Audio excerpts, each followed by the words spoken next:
Irmãos e irmãs, vamos a mais um momento da nossa liturgia da palavra. É um momento de fé, de introspecção, de reflexão. Aqui nós temos uma camiseta do Santuário Divino Pai Eterno, Trindade, Goiás, coração do Brasil, que eu guardo com muito carinho quando eu fui lá. Aqui temos Jesus Cristo numa estampa. Aqui temos até um mapa do nosso Brasil. E ali temos uma camiseta também do nosso Brasil, meu querido Brasil, que eu tanto amo e defendo. E meus pais numa foto lá por cima da camiseta do Brasil. Então, só falo isso para começarmos esta página aqui de ouvir a voz de Deus. É um momento da nossa abertura para Deus. Eu considero que todos os dias nós temos que dedicar um pequeno tempo para Jesus. Eu rezo meu texto diariamente, assim como faço essas páginas para vocês da liturgia. Vamos refletir? Deus, Jesus, Espírito Santo, a Santíssima Trindade estão conosco nos protegendo. Liturgia da palavra veiculada na Igreja Católica Apostólica Romana no mundo inteiro, 19 de maio de 2020. Terça-feira da sexta semana da Páscoa. A cor dos paramentos litúrgicos é branca e temos no rito da celebração o ofício do dia. Alegremo-nos. É a antífona de entrada agora, hein? Alegremo-nos, exultemos e demos glória a Deus, porque o Senhor Todo-Poderoso tomou posse do seu reino. Aleluia. Apocalipse 19. Os versículos são o 7º e o 6º. Então, esta antífona foi retirada do Apocalipse. Oração do dia. Ó Deus, que o vosso povo sempre exulte pela renovação espiritual, alegrando-se hoje porque, adotados de novo como filhos de Deus, esperemos confiantes e alegres o dia da ressurreição. Por nosso Senhor Jesus Cristo, vosso Filho, na unidade do Espírito Santo. Assim seja. Primeira leitura, leitura dos Atos dos Apóstolos, capítulo 16, versículos de 22 a 34. Naqueles dias, a multidão dos filipenses levantou-se contra Paulo e Silas. E os magistrados, depois de lhes rasgarem as vestes, mandaram açoitar os dois com varas. Depois de açoitá-los bastante, lançaram-nos na prisão, ordenando ao carcereiro que os guardasse com toda a segurança. Ao receber essa ordem, o carcereiro levou-os para o fundo da prisão e prendeu os pés deles no tronco. À meia-noite, Paulo e Silas estavam rezando e cantando hinos a Deus.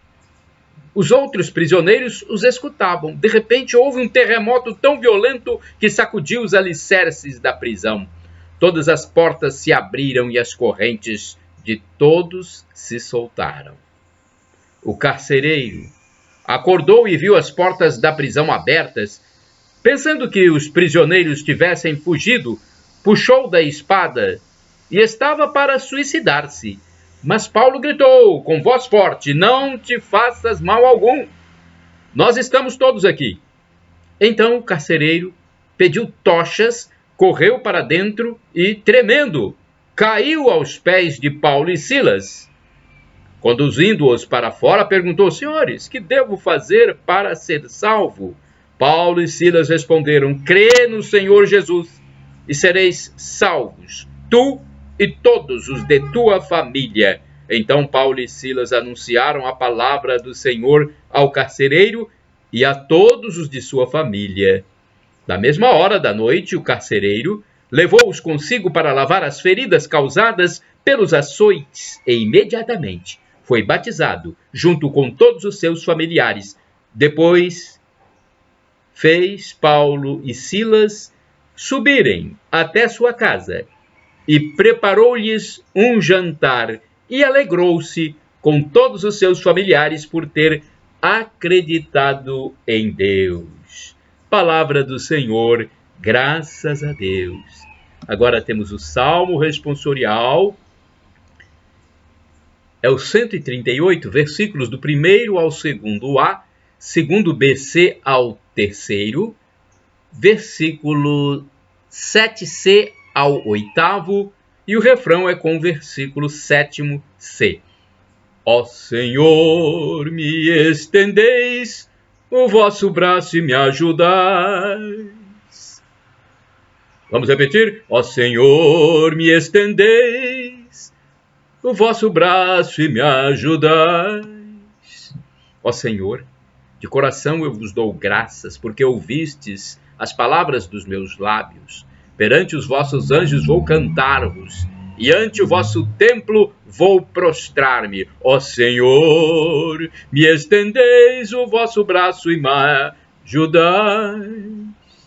Eu agradeço o vosso amor, vossa bondade, porque fizestes muito mais que prometestes. Naquele dia em que gritei, vós me escutastes e aumentastes o vigor da minha alma. Ó Senhor, me estendeis o vosso braço e me ajudais.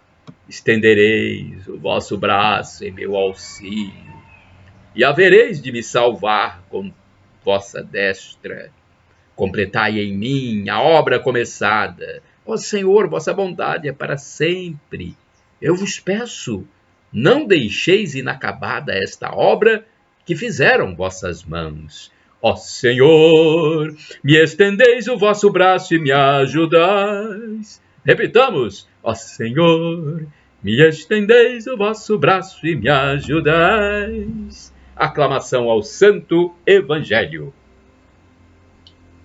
Aleluia, aleluia, aleluia, aleluia, aleluia, aleluia, aleluia, aleluia.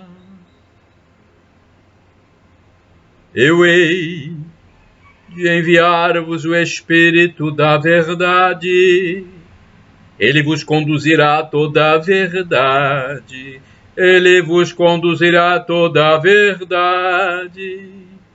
Trecho do Evangelho de Jesus Cristo, segundo São João, capítulo 16, versículos 7 e 13. Aleluia, aleluia, aleluia, aleluia.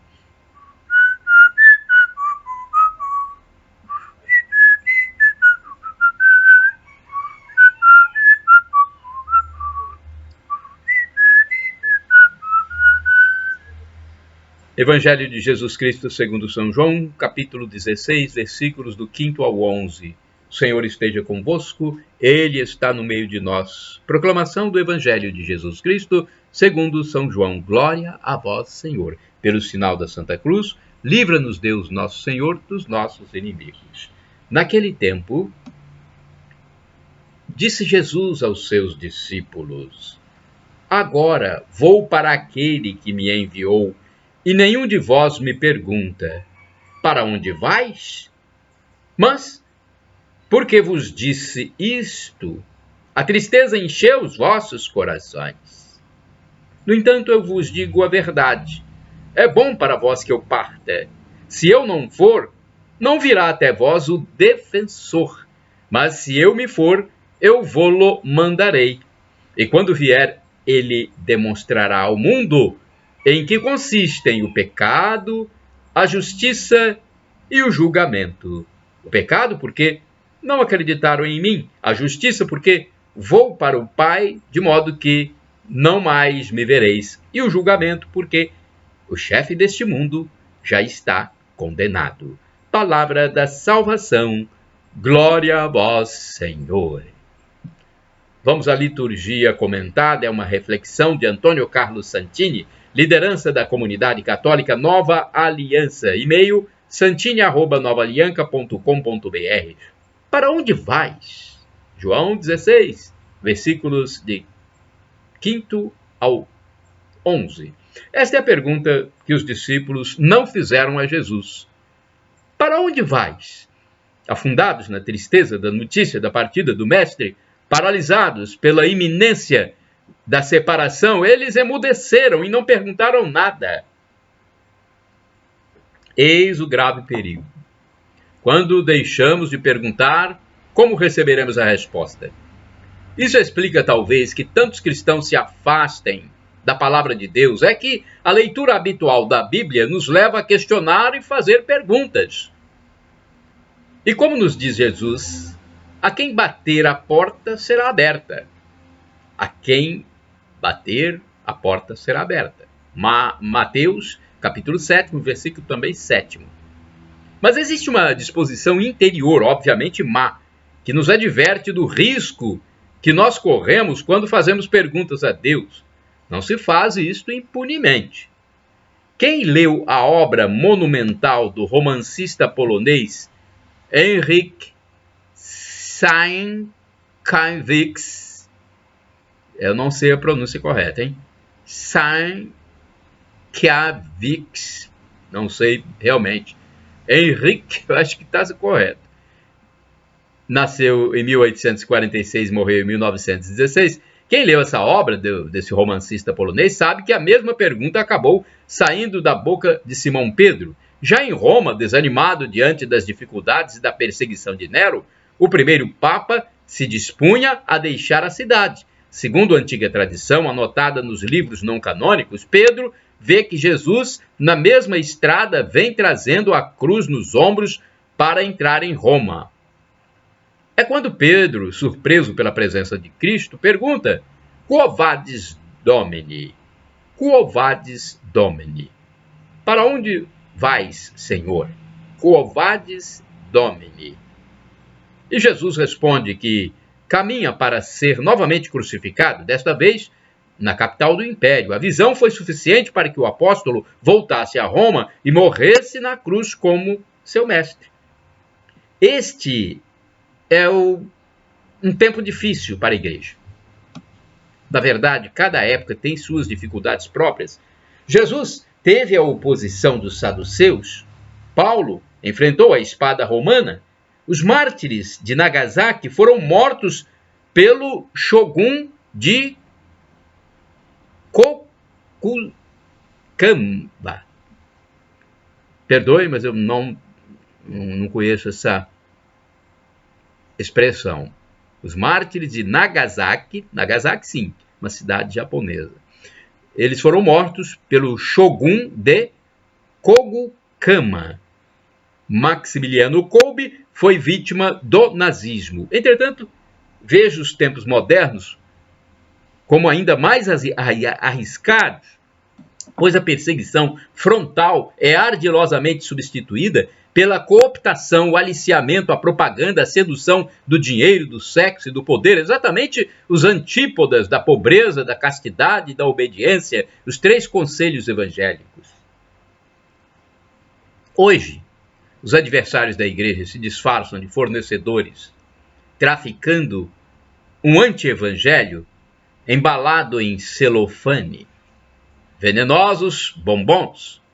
Esse veneno se infiltra profundamente nas universidades, nas academias, nas maçonarias, nas multinacionais. Ali tudo é permitido, menos a cruz de Cristo. Por tudo isso, é hora de fazer perguntas. Perguntar a Jesus: aonde vais? Perguntar a nós mesmos: para onde vamos? Tenho a convicção de que não ficaremos sem respostas. Orai sem cessar, irmãos e irmãs. O Senhor protege o caminho dos justos. Salmo 1, versículo 6.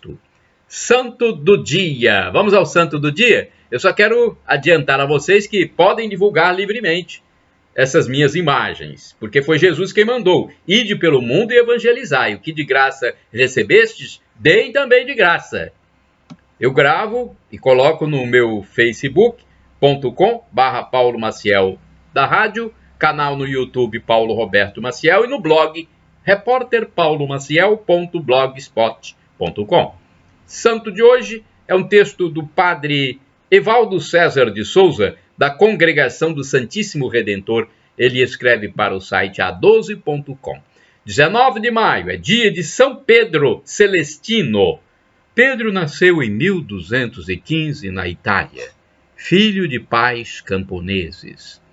Segundo os escritos, decidiu que seria religioso aos 6 anos de idade, quando revelou esse desejo à mãe. Cresceu estudando com os beneditinos e, assim que terminou os estudos, retirou-se para um local isolado, onde viveu por alguns anos. Depois foi para Roma, recebendo o sacerdócio em 1239. Voltou para a vida de eremita e foi viver no sopé de um morro, onde levantou uma cela, vivendo de penitências e orações contemplativas. Em 1251, fundou, com a colaboração de 2 companheiros, um convento. Rapidamente, sob a direção de Pedro, o convento abrigava cada vez mais seguidores. Assim, ele fundou uma nova ordem, mais tarde chamada dos Celestinos. Em 1292, morreu o Papa Nicolau V e Pedro foi eleito novo Papa. Entretanto, a sua escolha foi política, por pressão de Carlos II, rei de Nápoles. Com temperamento para a vida contemplativa e não para a de governança, o erro de estratégia logo foi percebido pelos cardeais. Pedro Celestino exerceu o papado durante um período cheio de intrigas, crises e momentos difíceis. Reconhecendo-se deslocado, renunciou em favor do Papa Bonifácio VIII, seu sucessor. Para não gerar um cisma na igreja, Pedro Celestino aceitou humildemente ficar prisioneiro no castelo Fumone. Ali permaneceu até sua morte.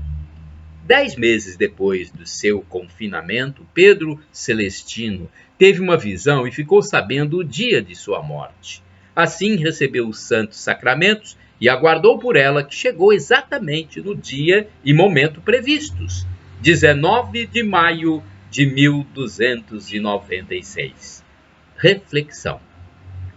O Espírito Santo concede a cada um de nós um dom específico. Viver esta vocação doada por Deus é sinal de sabedoria e união com a vontade de Deus. Quando trocamos nossa vocação por outros caminhos, fica-nos uma lacuna na vida. Assim, vamos encontrar em Deus nossa verdadeira vocação e responder ao chamado de Deus com alegria e fidelidade. Oração. Deus eterno, todo-poderoso, quisestes que São Celestino V governasse todo o vosso povo, servindo-o pela palavra e pelo exemplo. Guardai por suas preces os pastores de vossa igreja e as ovelhas a eles confiadas, guiando-os no caminho da salvação. Por Cristo nosso Senhor. Amém. Shalom Adonai é uma expressão hebraica que significa a paz do Senhor. El Shaddai significa Deus onipotente, Deus todo-poderoso. Peça e você vai receber, se for da vontade de Deus, se for para o seu bem. E Maranata, ou Maranatá. Maranata, como dizem os protestantes, dando a tônica na penúltima sílaba. Maranatá, como dizem os católicos, colocando a tônica na última sílaba. Maranatá. É uma frase de São Paulo. Vinde, Senhor Jesus. São Paulo apóstolo, que diz ainda, o sofrimento de agora nem se compara com a glória futura que será revelada em nós. Na vinda de Cristo, ele nos julgará. Esteja pronto. Vamos estar prontos, nos arrependendo de nossos pecados, pedindo perdão a Deus e acreditando que Jesus é Deus no mistério da Santíssima Trindade, que é Pai, Filho e Espírito Santo. Shalom, a paz!